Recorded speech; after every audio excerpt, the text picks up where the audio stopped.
And then I think there's a couple more people in the waiting room. Rachel, if you can maybe just manage letting them in for me, that would be wonderful, and I'll get started. So thank you for joining us today. I'm so excited to be here and spend this hour together talking about time management and study skills. We know this is a big topic that many of our students find a challenge with our busy lives and all the expectations that are placed on us. So hopefully we'll have some stuff that we can share with you and for you to take away with you. My name is Gemma Fraser, and I'm a counsellor and a learning strategist at Royal Roads, and I've been doing this work for about 7 years, I think now, and I love the work that I do, connecting with students and helping them find ways that they're going to be creating success for themselves. And I am absolutely thrilled to be joined with my wonderful colleague, Rachel Atney. And Rachel herself is a student. She's a student at Yorkville University studying counselling, and she has been with us since May doing a practicum, and it's just so wonderful to have her here. And she obviously has a deep understanding of juggling many competing priorities, and being a student and working and doing practicum and being a mom. So lots of pieces there. So she really deeply understands this stuff too. Before I get any further along, of course, I want to just take a moment to acknowledge, I know that people are joining in from different parts around the country, around the world, but the place that joins us all together is the beautiful lands of Royal Roads, which sits upon the ancestral lands of the Lekwungen and Kasepsin First Nations families. And it is on days like today where it's a beautiful fall day and I'm at home, I'm working from home, and it makes me a little bit sad that I'm not on campus because, and the fall, beautiful forest and the gardens just really are so vibrant in their oranges and reds and yellows, and I miss seeing that. So I hope that we can all be more on campus more often in the near future. And if you haven't been there, I hope that you manage to navigate your way there too sometime soon. But I feel so thankful that we get to live and learn and play and work on the lands of Lekwungen and Kasepsin First Nations families.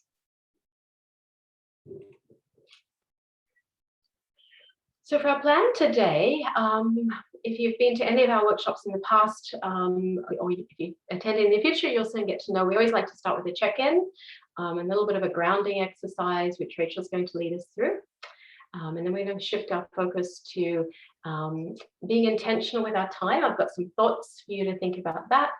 I'm going to talk through the 4-step strategy for time management.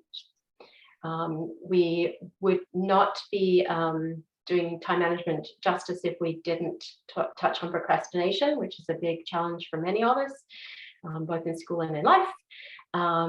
And then we're also just really briefly going to touch on 3 strategies to help maybe be more efficient and effective as a learner. I've got some reading strategies I want to share with you. And then we'll end with a checkout, and hopefully we have enough time. We'll do another grounding exercise that Rachel will lead us.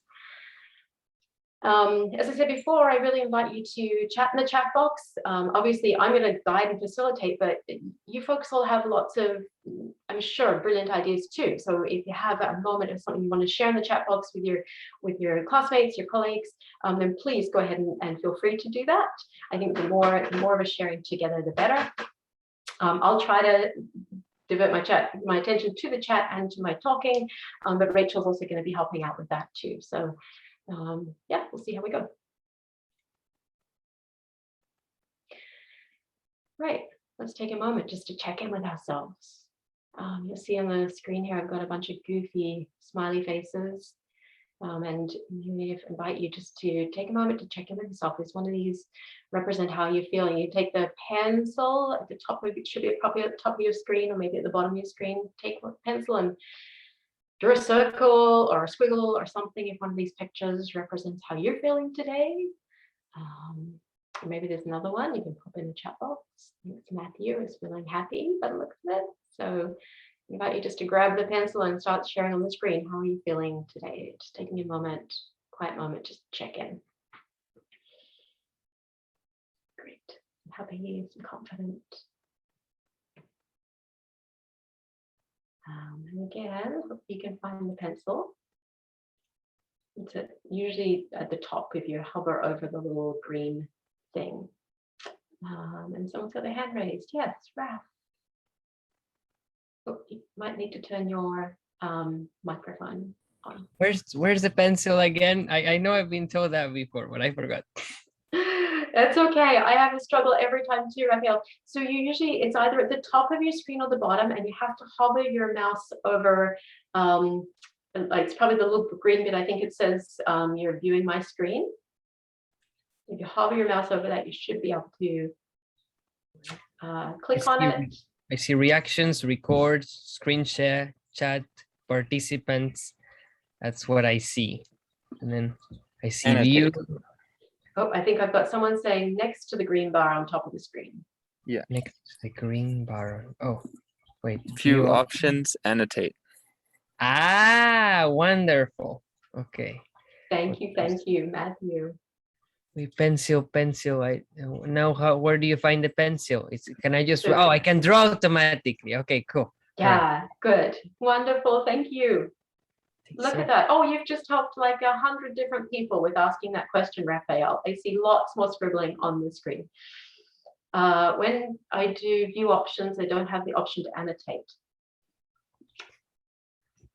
Now my screen's a little bit different to everybody else's, unfortunately. Rachel, can you answer Dave's question there?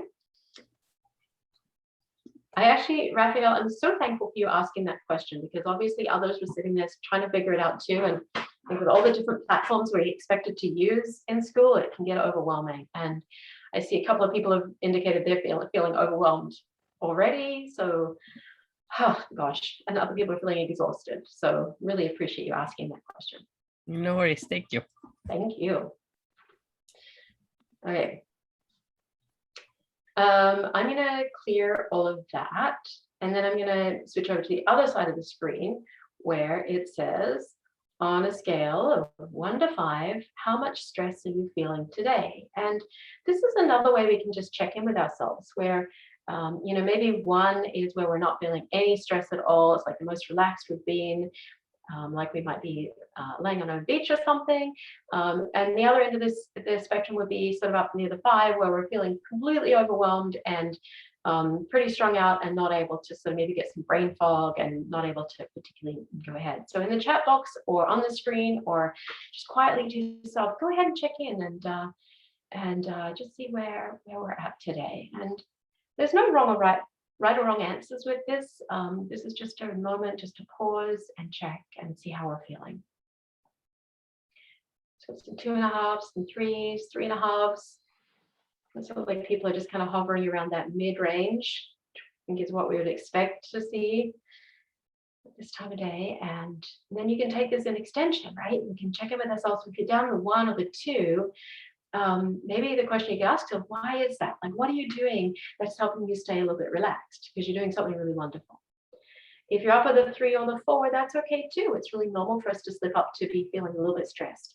But maybe you can ask yourself, is there some small thing I could do to help bring me down half a notch or a notch?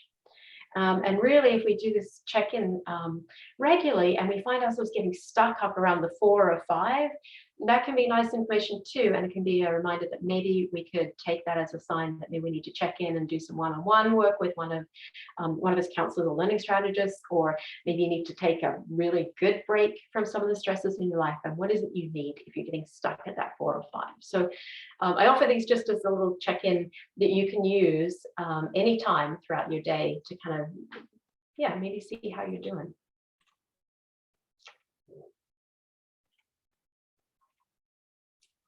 And I'm going to hand over to Rachel, and she's going to also give us just this moment to pause and ground ourselves in this moment. And she's going to take a couple of moments to lead us through a grounding exercise, and before we dive into the heady work of time management. So you okay for that, Rachel? So just in your seated position, if it's comfortable to you, closing your eyes. And if it's not comfortable to you to close your eyes, maybe just find something to softly look at.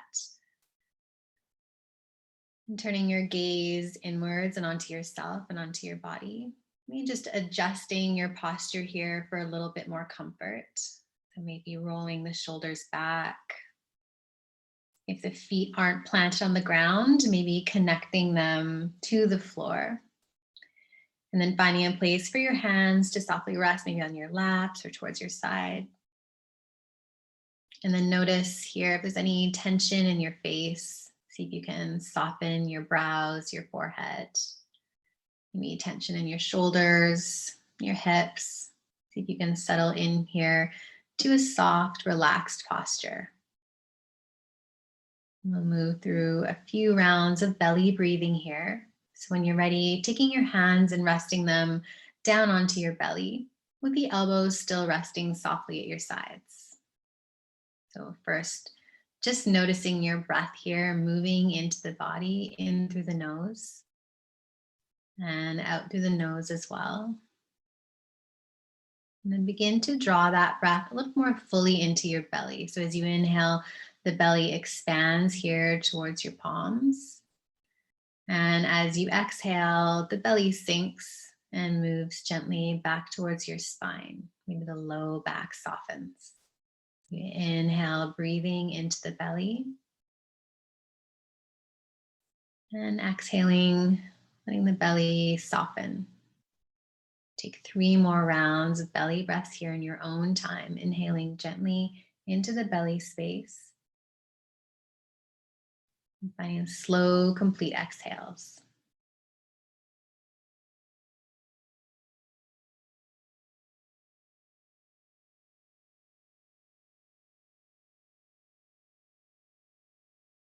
Completing your last round of belly breathing.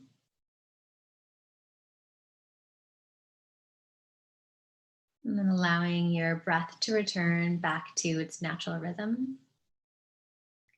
And when you're ready, just gently reopening the eyes and coming back into this space. That's just simple exercise you could do anytime, maybe between transitions or when you feel yourself a little stressed. We also have some mindfulness moments on Wednesdays on Zoom from 12 to 12:15. So you can sign up for that in LibCal. We just get together and do 15-minute practice in community over Zoom. And you can hang around and ask some questions. And yeah, we also have a mindfulness workshop coming up, and that's in the workshop list and calendar as well. Beautiful. Thank you so much, Rachel. That was exactly what I needed, just to kind of help my workshop nerves just calm down a little bit. And I just really appreciate you and what you bring to this. And yeah, if anyone is looking for a midweek mindful moment, I can highly recommend spending that 15 minutes or so with Rachel on Wednesdays. It's a really lovely treat for the middle of the week. So thank you, Rachel.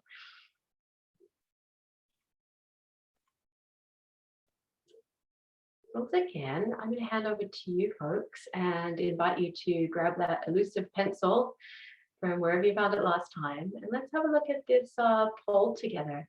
We're always curious about what students are finding challenging. And this poll, you can just circle one of these that reflects or type a letter in the chat box. But what's most challenging for you while you're managing your time as a student at Royal Roads? Is it getting your assignments done on time, or balancing school and work priorities? Finding time for wellness and self-care, carving out time with friends and family, or something else? And I see there's going to be, not surprising, a bit of a mix of what people are experiencing. Someone's gone like all of it. It's all challenging. Yeah, we hear that quite a lot, and balancing different school and work priorities too. Yeah, so hard to find to find way to fit everything in, isn't it? And I remember actually our last practicum student was saying that when she started her program, her instructors at Yorkville were really adamant. They're like, okay, adding 20, 25 hours of school into your work, what are you going to let go of? And that kind of takes us aback when we're expected to let go of something. So we have so many competing priorities. But sometimes that's what we need to do. I really appreciate seeing your answers to this, and this probably won't be surprising to you in the work that my colleagues and I do. These are some of the things that students bring to to our sessions, just this sense of feeling overwhelmed and not sure how they're going to manage all of their assignments, or competing priorities of work and family and school, and self-care. What? Who has time for that? Or friends and families that are being shifted to the side. So if you're experiencing these things, know that you're not alone, know that it's not uncommon, and hopefully by the end of today, we'll maybe have given you a couple of things that you can think about to take away and maybe shift this so that it feels a little bit more manageable. I will say as well, a lot of the stuff we're going to cover today is it's not rocket science, it's not new, but sometimes we need these reminders. We forget, especially when we're feeling overwhelmed, we forget some of the more, the things that we've maybe used in the past or that worked well for us. So maybe there's something that'll just be an aha moment for you, or maybe there'll be a reminder moment for you. But we're just looking for just small ways we might be able to shift things a little bit so that we can help you feel like you're in control, feel like you're in the driver's seat of your education, if that makes sense. A week, 168 hours. I offer that. I used to actually ask that as a question, and interesting how I would get a range of different answers. And then the feelings around when we find out there's 168 hours in a week. For some people, it's like, wow, 168 hours, that's a ton of time. Woohoo, I didn't realize I had so much time. For others, it's like, oh my gosh, there's nowhere near enough hours. We need more hours in the week. And then people obviously fall along the spectrum. But no matter where you feel on that, it's kind of one of those reality things, is there are 168 hours in a week. And then, of course, we need to fit things into that. So it's a little bit like a bank balance in some ways, right? We only have however much money is in the bank, and we get to choose how we spend it. But it is a choice in many ways, and we get to make these choices. Sometimes things don't feel like they're a choice, sometimes things are less of a choice, but we start to think about how we're going to choose to spend this precious 168 hours that we each have this week. Because the time somehow just fritters away, it doesn't just kind of flows away from us. And when we're aware of all the things we need to do each week, we better understand how we're going to start to fit it all in, how we're going to create this puzzle that's going to come together so that it actually makes sense. And those can be hard questions to have, and sometimes it's easier just to hide our head in the sand and pretend we'll just manage, and that works for a time, but it usually creates more stress and it's a bit more overwhelming than actually asking yourself some hard questions and looking at it, and taking that, trusting that we can look at it and make some good choices for ourselves. So some questions that you can start to ask yourself right now, as we get into this, when we're thinking about the week ahead. Does it look realistic? If you would actually be honest with yourself and think about all the things that you want to and need to get done, does it look realistic when we think about 168 hours? No, we also need to sleep. We also need to eat. We also need to, spend some time taking care of ourselves. Does it look realistic? And then we can ask ourselves a bit of a deeper question is, does the way you're choosing to spend your time align with your priorities? Now, it can feel like a bit of a loaded question for some people.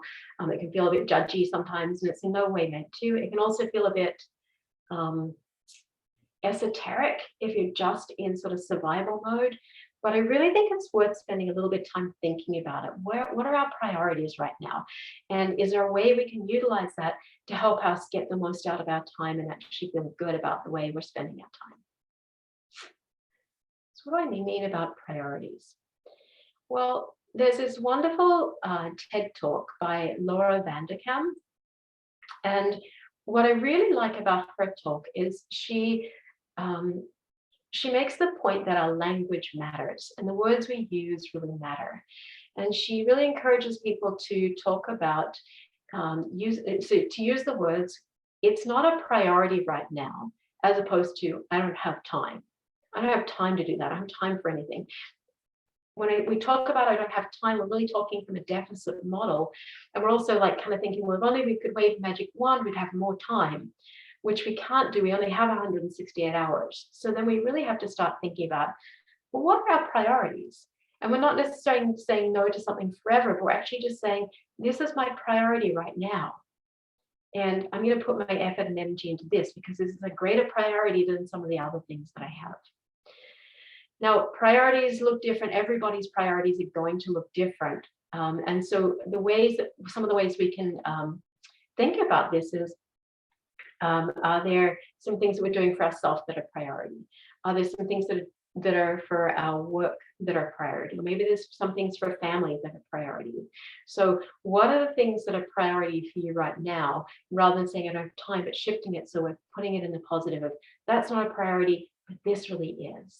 So this is a way that we can start to talk about time management, because really it doesn't come down to measuring the minutes and the hours and minutes and seconds so much as it comes about shifting how we show up in that 160 hours during the week.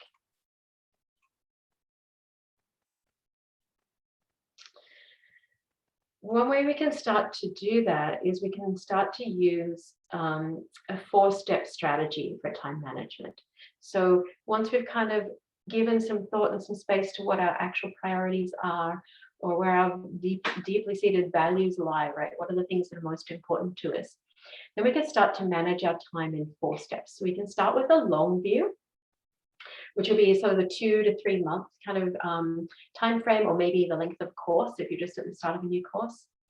Then we can break it down to the week ahead and really start to hone in on the things that are most important to accomplish during any particular week. And then we go even smaller with a plan for just one day at a time, and really managing what we accomplished, what we set out to do for each of our days. And then we want to break it down even smaller to micromanage and get the most out of our days. So I'm going to walk us through each of these steps. And it's interesting because some of us are really good at different ones of these steps. Like I know some people are really good at micromanaging a day, but they haven't taken the time to look at the long plan. So they might get a lot done today, but it might not be the most important stuff that aligns with their priorities. Or flip side of it is, I know some people who can plan out the long, they can plan a year ahead, but when it comes to actually getting stuff done in the day-to-day, they really struggle. So it's okay if you're kind of resonating with that. It's really normal for us not to be very good with this stuff, and it does take a lot of practice, but if we practice it more, then we can get better at it, which is the good news, I guess, with things that we can practice.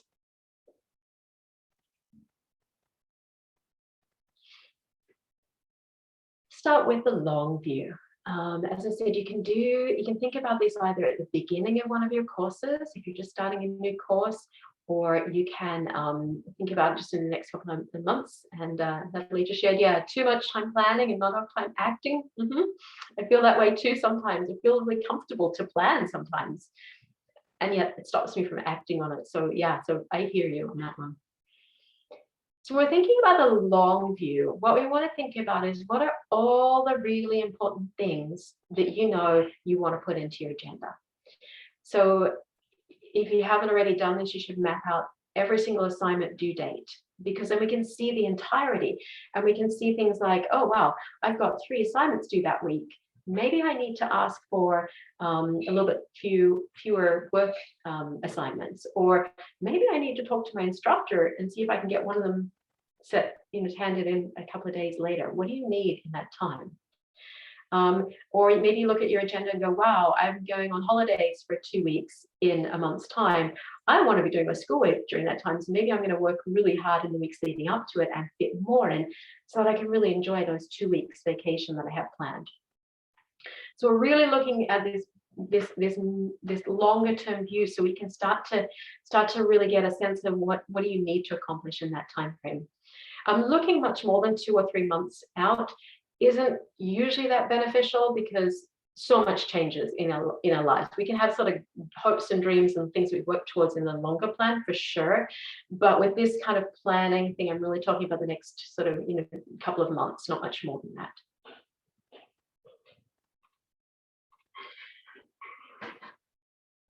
Then we want to really start to look at, as I said, those moments where we might be too busy or too overwhelmed, and start to think, are there some ways that we might negotiate that a little bit differently? Are there some things we could maybe do a little bit sooner to give us a bit more space and space ourselves more evenly throughout our work, throughout our calendar weeks? Other things you may need to say no to. And that doesn't feel good, but saying no sometimes is the biggest gift we can give ourselves. And oddly, sometimes it's a big gift we can give to other people too. There's a lot of pressure on us to say yes. There's a lot of pressure on us to get together. And sometimes we what we really need is just some extra time just to be. So if you maybe think about that too, sometimes it can be a gift. Are you also, as you've looked at your long view, does it look so cram-packed? There's no time for families, no time for friends. You're just putting your head down and just going. Maybe that's not a particularly healthy balance either. So again, just having a look at that and say, okay, is this realistic for the next 3 months? And if there's no time for a space for priorities, family, friends, etc., then I would suggest that maybe that's not realistic for 3 months' time, right? We can maybe do it for a couple of days, but not for longer term. And again, just remember to keep your priorities in mind, because if we know what our priorities are, it makes it easier to say, yes, I'm going to do that because it's a priority, or no, I'm not going to do that right now because it's not a priority right now. So with keeping that front and center as we're going through this planning practice and checking in with ourselves, is it a priority or not? Is it a priority or not? So that was step 1. Then we're going to bring it a little bit back closer in. And step 2, where we're going to break it down and look at just the week ahead. I can't remember where I heard this, and I wish I could, but I'll share it. It's not mine, but somewhere along the line, I heard this person talking, and they talked about their hour of power on Sunday.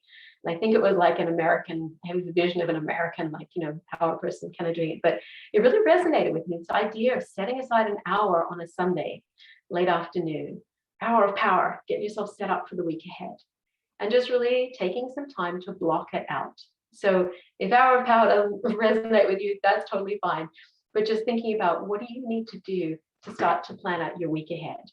What are the things that you must do? What are your work commitments, your family, classes you might want to attend or have to attend? Yoga lessons that you review are really important to you. So I'm looking at Rachel, and she's a yoga teacher, so that's why that yoga came in. Are there assignments you really need to work on? So when are you going to do your work? And then the most crucial part here is unscheduling some time. For students, that can feel completely backwards to unschedule some of your time when you're trying to fit school in. But one of the things that I really love for students to understand is that we need 2 types of brain spaces for school. One is really focused time. And I think we all understand that when we're sitting, typing on the computer, writing up our assignments, we're reading our texts, we're reading our assignments, we're delving into research. Like, that's really focused school time, and it's super important, obviously. The other part of school time is actually complete opposite of that. And it's called the diffused mode of thinking.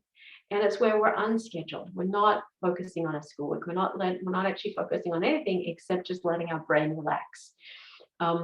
Most of us have had an experience with this, with things like, we'll be trying to write an assignment or trying to get the words to come out, and we can't, and we give up, and then we go for a walk, or we start doing the dishes, or we take a shower. And then somewhere along the line, during that walk or that shower, we go, oh, the pieces are starting to fit together. You start to see the connections, where I start to see how the words might flow. And that's that diffused time, that unscheduled time is so important for school. So if your week is too full, I can't emphasize it enough. Like, you need some white time in your calendar, because your learning brain needs it. So just kind of really think about that. How are you going to put that in?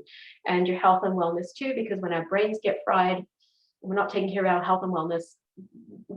Our brains aren't designed to work that way. So really thinking about flipping it on its head when you say you don't have time, when you find yourself saying, I don't have time for taking care of myself, flipping that on its head and saying, you don't have time not to take care of yourself. Like, you really have to, so that your brain can do the learning and do the thinking that you're really asking of it. Okay. I'm talking a lot. I'm aware of that. I'm sorry. And obviously I get excited about some things, and white space in people's calendars is one of them. So really look for the white space. Then we want to dial it back. Step 3 is dialing it back even further, where we're just going to look one day at a time. It's usually best to do this late afternoon or evening. So for example, I would do this today. Before I finish my day, I'm going to look ahead to tomorrow and see what I have to do, and start to map out what my day tomorrow might look like. If you can, I know this sounds really old school, but if you can use a paper agenda, that's it's a different connection than typing stuff into our phone or our computer. So if you can have a paper agenda and start to actually write down the things that you want to do, and preferably in what order with time blocks, and really being specific. So I've given the example there about, oftentimes I see students say, well, I'm going to do school from 4 till 6. And that's way too broad. So I'll say, okay, I'm going to write my paper. Still too broad. We really want to give ourselves something really specific to do in each of the time blocks, because the more specific we are, the more likely we're to do it, because we've just taken a barrier away from our brain, because we know exactly what we're going to do. The other thing with doing this today for tomorrow, we're giving our brain all night to think about it and all night to kind of go, yep, I got this. I'm going to get up tomorrow and I'm going to follow the plan. And sometimes we fall off and we don't follow the plan, and that's okay. We're at least giving ourselves a chance of having a plan and sticking to it. And we really, really, really, really, really want to avoid saying, I'm going to give myself all day to do school. It's not realistic to do school all day. And usually what it means is people end up feeling like you're spending all day, but not actually getting much done, because it needs a specific beginning time and a specific ending time. For our learning brains to be effective, we really need to shut everything down at a specific time and actually make that happen, so that we can diffuse, so that we can rest, we can recuperate. So giving yourself a stop time as well as a start time is really important when we're planning the days ahead.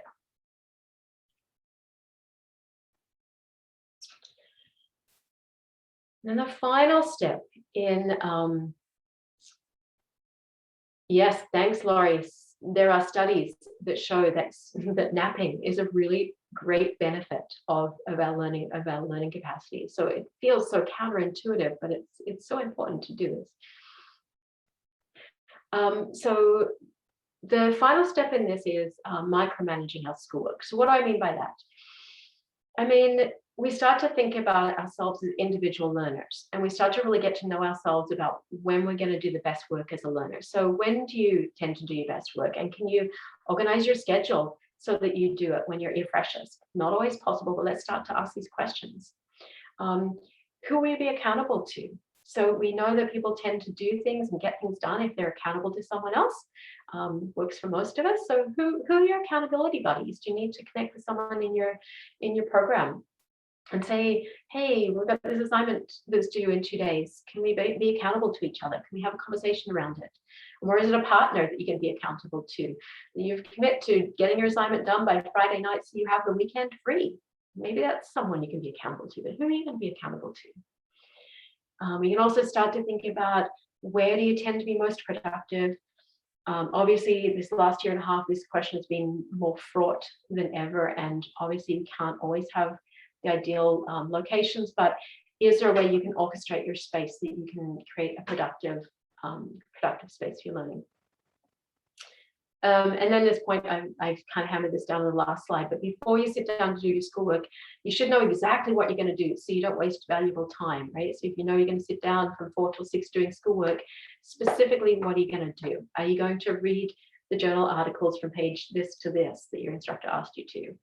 Or are you going to write the introduction to your paper that's due next week? What is it exactly that you're going to do? So you just start into it. And then, of course, when we're micromanaging our schoolwork, without sounding like someone's mom, we really want to turn your distractions off and move them away. I know many of us struggle with social media, obviously is a thing. And I don't want to belabor that point, except to share a study that I read recently, which I thought was really interesting. Some researchers studied high school students. I think it was high school students or early years of college students. And they measured how far away a student's phone was. So here's my phone, it's right with me. And they measured how far away a student's phone was from them in distance. And what they found was that the further away the phone was when the student was trying to do their schoolwork, the further the phone away the phone was, the better the grades, the better the learning. So there's something about even proximity of the phone. So I always used to think just turn it off or put on silent. And I think that we can go even one step further than that. We can actually move it from the room or give it to a friend to take somewhere else. Or I had a student once who used to lock it in the trunk of their car while they were writing their major projects. So be creative with this, right? Because it actually matters. It matters more than I think we want to admit sometimes. So think about it. I'm not sure what's going to work for you, but it's something to think about as you explore how you're going to get in the seat of your own learning.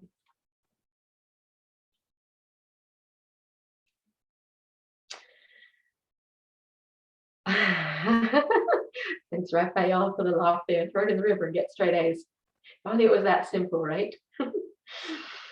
I don't know how everybody's feeling, but I know in the work that we're doing, we're seeing a lot of people who are stressed right now. Like, I mean, as I said, I've been doing this for a while, and we're seeing people are more stressed, I think, now than we've been in, many years gone by. And it can be really, really hard to get going if we're feeling stressed or if we're feeling depressed. So I wanted to share just these thoughts around this, because I know it's real for many students. But one of the things we can do is, if we're feeling like we're struggling to get started on school, we actually take ourselves away from the school and actually start moving our body. So we actually start to get some feeling of momentum. So any kind of momentum makes it easier for us to then progress. Think of a tractor or something. It's really hard to get a tractor going when it's stopped still, but if it's already moving, then it can kind of keep going a little bit more easily. So we just want to get our bodies moving a little bit. And then we just want to identify one small task to focus on. The smaller the task, the better. If you're feeling really stuck, your motivation is really low. If motivation is low, we want to find the smallest thing we can focus on, and then just do it. Or if we can't think of a small task or a way to break our task down, then we can set a really short time limit. So like a minute, 2 minutes, 5 minutes, just something really small that we can stick to. Because one of the things that is a misconception amongst most of us is that we sometimes wait because we're waiting for motivation to come, and we'll just do it when we feel motivated. And unfortunately, it doesn't work that way. Motivation comes from doing, not the other way around. So if we're waiting for motivation to strike, we're going to be waiting for a very long time.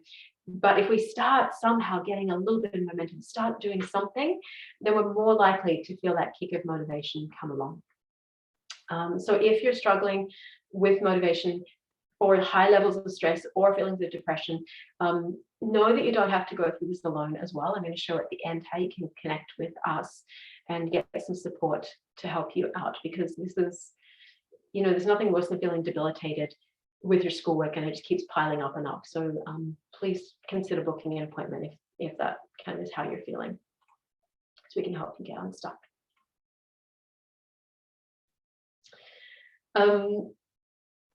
I know I've been doing a lot of talking, so I want to hand over to you folks and invite you to chat in the chat box, because whether we're motivated or not, sometimes procrastination comes and just gets in the way and derails us.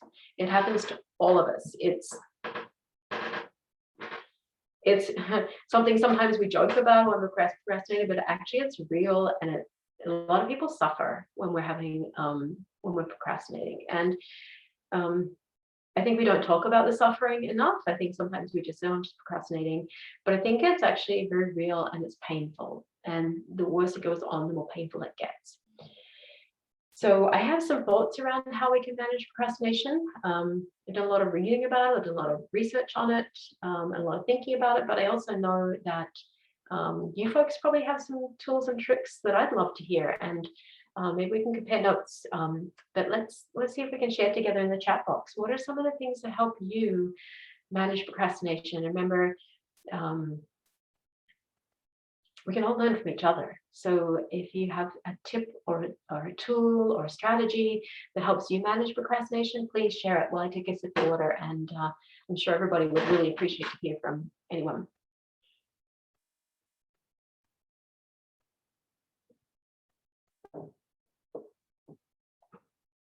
Love it, Laurie. Thank you. Making a focus list of items that need your attention right now. Great. let yourself procrastinate sometimes too if the deadlines aren't there. Great, thank you. Ooh, Study Bunny app. See, this is why I love asking this question, because I've not heard of that one before, but I'm going to write it down. Study Bunny, love it. Study Bunny. And Dave has, 50 minutes on and 10 minutes off. I love hearing those set times with the break as well. A focus keeper, great. Another great app to share. Some people have got these setting the study specific times, 45 on, 15 off. Great. It's really wonderful. Anyone got any other ideas? Those are great ideas, and particularly like the apps that you've shared, because I didn't have those. Oh, great. Listening to certain specific types of music just to kind of keep you in the zone. Good. Everybody's got a little bit of a different strategy for this. Beautiful. Rewarding yourself. Also good to end on a good note. Yes, I love that idea too. Shyla, I think it is. Ending on something positive so we don't have this kind of negative reaction about doing the work again in the future. Great. Yeah, and accountability buddies too to compare progress with. This is so wonderful. You're making my job really easy, because you pretty much covered a lot of the suggestions that I wanted to go over with you. But let's slip onto this next slide here and go through some things together. So, and as I said, some of these you've already come up with, so I won't go over them too long, but the first one is the 5-minute plan. And I alluded to this before when I said just starting really small. So the 5-minute plan is when we're feeling ourselves procrastinating around something, we just make an agreement with ourselves that we'll do the task that we're avoiding. We'll just do the task for 5 minutes. After the 5 minutes is done, if we want to stop, totally free to stop.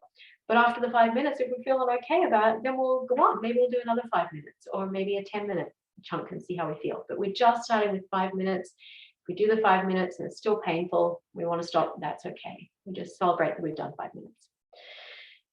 The next technique is called the Pomodoro Technique. It's a fancy name for something that several people in the chat box have already alluded to. I think I have a slide on there where I'll go into that in more detail. Basically setting a timer and then taking a break, setting a timer, taking a break. Writing our deadlines down on paper and keeping it in view. I think someone also mentioned, Laurie mentioned that.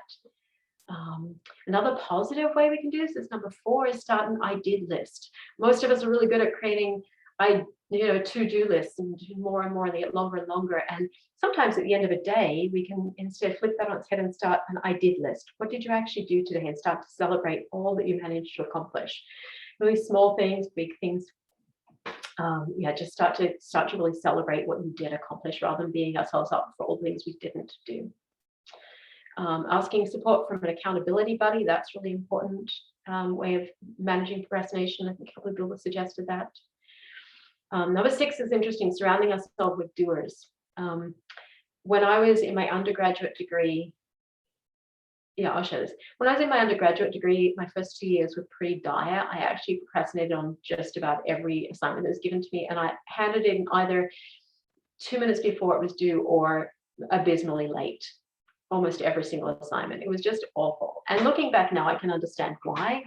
But what was really interesting to me was my 3rd year, things started to really shift around for me. And I actually started to hand things in on time or early, which was unheard of for me. And one of the things that really mattered and made a difference there was I actually shifted the people I hung out with. The people I hung out with in 1st and 2nd year, procrastinating, they didn't care. They didn't care that things were handed late, just the way they moved through the world. And that's okay. But my 3rd year, these people I surrounded myself with were actually doers, and they were just doing the work. They just got it done. It was unacceptable to them to not do the work. And it kind of helped me to shift my way of being too. So we can't always find doers, but if we can, and that's a possibility, then maybe start to hang out with them a little bit too. We talked about breaking tasks down into tiny pieces. That can be really helpful. Think about getting yourself in the driver's seat of your learning. So you're here, your instructors are telling you what to do, and you're giving your assignments, giving your readings, but really, what do you want to do? Like, what do you want to do to get yourself in the driver's seat of your learning? How are you going to get the most out of this degree that you're spending this time and this money on? We can think about as well, rewarding ourselves if we finish something early, and someone else mentioned rewards. Think about this, we're often quite punitive. If we finish things late, we beat ourselves up, but how about we reward ourselves if we finish early? Maybe setting a date with a friend or a family member if we get something done. And then number 10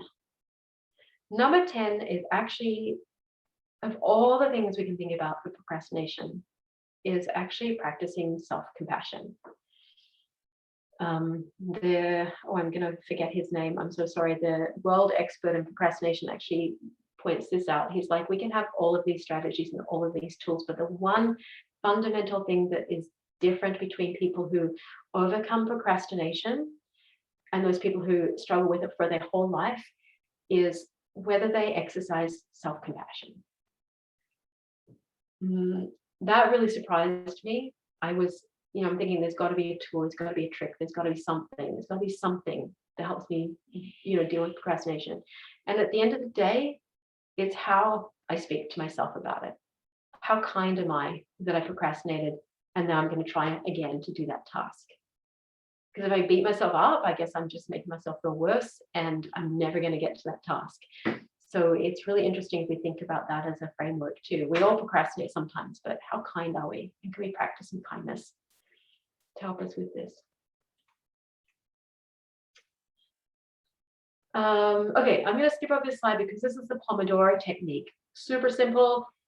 Set a timer for 25 to 35 minutes and focus on the task at hand. When the time is up, take a 5-minute break and take a sip of water, stretch, make some tea, look out the window, move your body, and then come back and set another timer. And if you haven't practiced this before, highly recommended if you have a specific task that needs doing. Doesn't help for the diffused thinking we're talking about before, but for any tasks that you really need to get done, try this, setting a timer. It can be really quite brilliant for helping us move through stuff.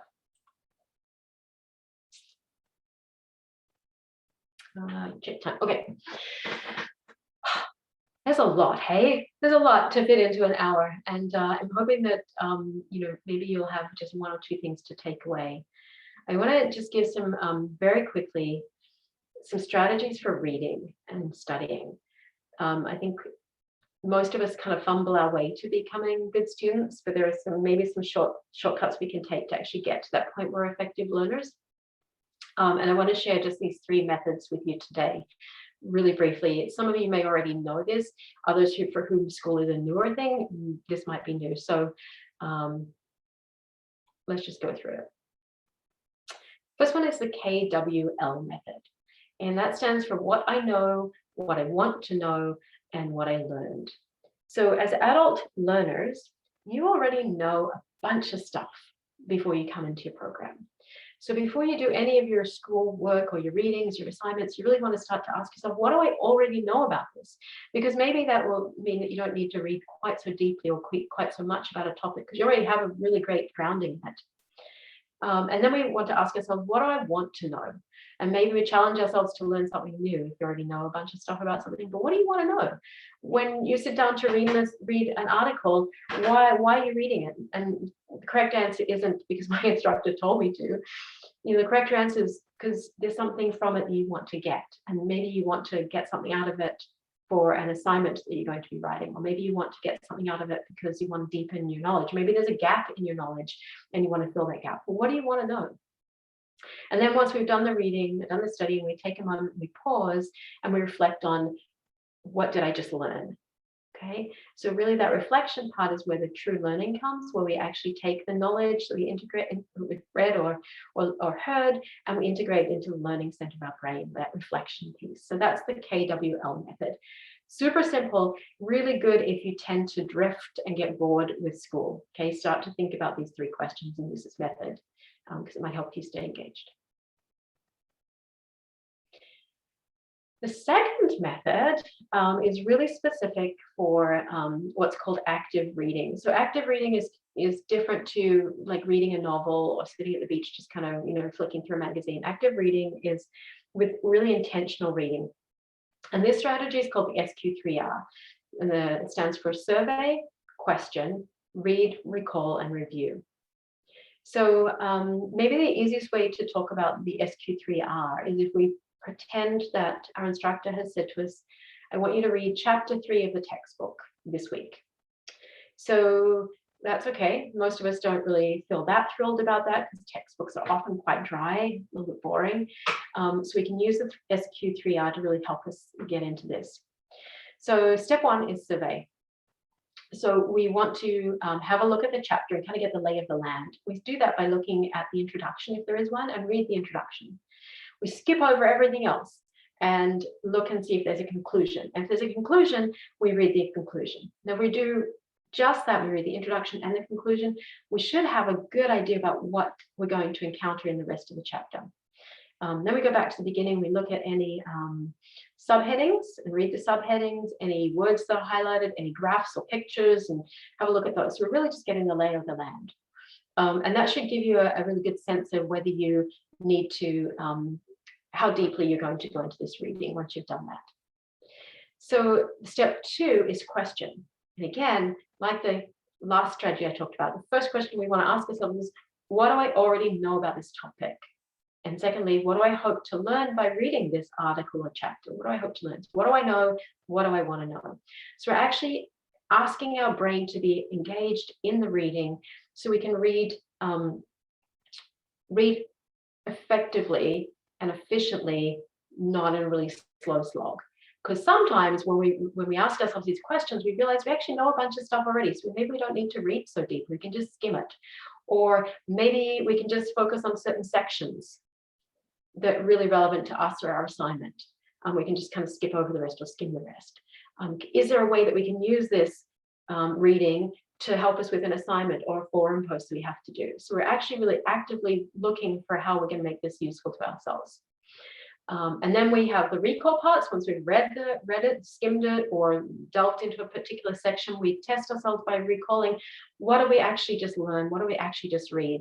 Bonus points if you say it out loud, just another way for our neural network to kind of make sense of what we're learning. And then the very final step is to review it, and that's where we make some notes.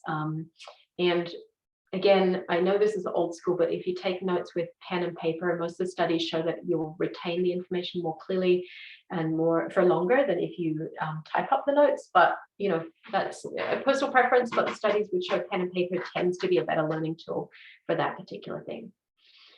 So that's the SQ3R. So again, hopefully this, as I've talked about this, you realize that you don't have to read everything. In fact, you shouldn't be reading everything. You should be really starting to pick and choose what you read and being intentional with it so that you have more time to do other things in your life. And finally, I want to just briefly touch on how to read a journal article, because for some students who are been doing school for a long time, you might have already figured this out. If you're new to school, maybe nobody's ever told you about this. I'll just really go through this briefly. But I will say that if all of this is new to you and you're like, oh my gosh, I didn't know any of this was possible, then really think about booking an appointment with one of us to have a chat about some of the learning strategies that might help you be an effective and efficient learner. Because this is the work we love to do as well. So yeah, come join us. So reading a journal article, we always start with the abstract, which is these little parts, about 150 words usually, and just read that. And once you've read the abstract, you should know everything. You should know kind of what the paper's about. And then from that, you get to decide whether you really want to read the paper or not. Is it going to be helpful or useful or not? If it's not, don't read it. If you think it might be, then we want to start deciding how we're going to read the article. As odd as this seems, you want to skip over everything and read the discussion and the conclusion. And the reason for that is most journal articles are someone's research that they've done. And the really meaty part, the unique part, comes from the discussion and the conclusions that they've drawn. So skip over everything and read the discussion and conclusion, because that's where the sort of really juicy parts come from that we want to know. Then when you've done that, you stop and you ask yourself, would it be helpful or necessary to read anymore? And if it is, skip back to the beginning and read the introduction and the literature review. Those can be really helpful as well. Would it be helpful, necessary to read more? If yes, then you can start reading from the beginning and read the whole paper. More often than not, though, we really don't have to read the results and the methodology to get what we want. But if we're really wanting to delve deeply into a paper, then of course we really want to read the whole thing. But if we're just needing to get the gist of it, we can read it in this way and get the majority of what we need from it. So that's how to read a journal article. Okay. How are we going for time?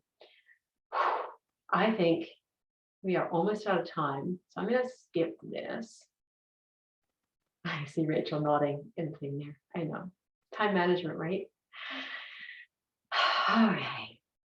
I have given you so much information and I've talked at you for an hour, so I imagine you must all be exhausted right now, so I won't be surprised if everybody takes their pencil and circles exhaustion on the screen. But really, just all joking aside, invite you just to take a moment to again just check in with yourself and how are you feeling right now in this moment? As we're heading out of the day and into the evening, or maybe none of those fit, maybe there's another word that aligns with how you're feeling. And feel free to chat that, pop that in the chat box. Just with pencil, with the chat box. And then we can also check in with ourselves on our stress level.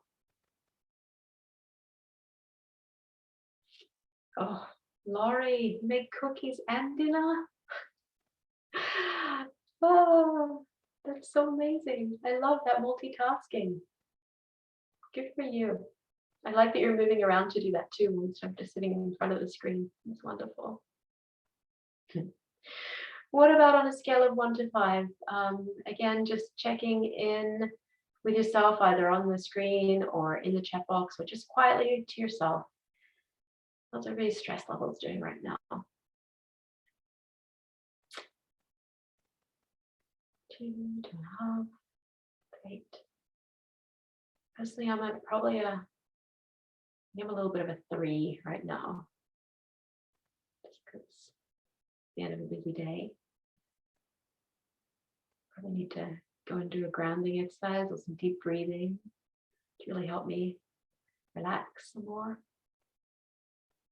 That can be an important thing to do and to acknowledge. So I appreciate everybody sharing how you're doing today in this moment. And finally, of course, I mentioned several times that maybe you got what you needed from today. Hopefully you got what you needed from today, but maybe you're left with some more questions or maybe some curiosity, and maybe you would like to connect with us and explore some of this stuff or explore something else that's going on in your life more deeply. So this is my wonderful team that I work with, and we work with students on anything to do with counseling matters, so life and emotions and things that come up that get in the way of being a student. We also work on how to be an effective student. So either doorway is wide open to students who would like to come and connect with us. And you can book an appointment online. That's probably the easiest way, from the website of LibCal. Or you can email us at counseling@rollroads.ca and we'll get back to you with some appointment times. Or you can phone us and leave a message. We don't usually pick up just because we're in sessions, but we will phone you back and schedule a time for us to talk. So that's, I think, everything that we have to offer for today. I think maybe what I'll do is I'll just stop recording and then, sorry, make sure